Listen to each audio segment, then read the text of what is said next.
Mwenge wa Uhuru una faida kubwa sana hasa katika maendeleo ya nchi yetu. Mwenge inakuwa kama tochi, inamulika shughuli za maendeleo zilizofanyika kwa mwaka, na ndio maana katika mbio zake huwa inafanyika kwa kila mwaka, zinafanyika na inatembelea maeneo mbalimbali.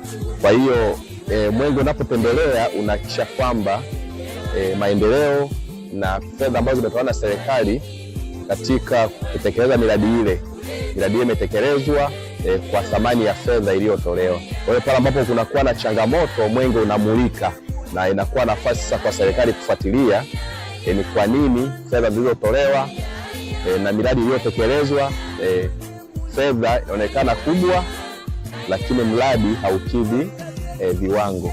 Kingine, mwenge unaakisi uadilifu, kwa maana kwamba labda kama watu wanakuwa wana wasiwasi kutokutimiza wajibu na uadilifu wa matumizi ya fedha, wanaogopa kwamba mwenge ukifika unaweza kuibua.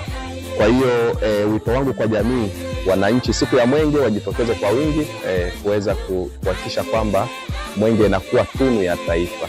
Mwenge unasaidia sana kufichua maovu katika jamii, unasaidia sana katika uzinduzi wa miradi mbalimbali ambayo inakuwepo imeanzishwa.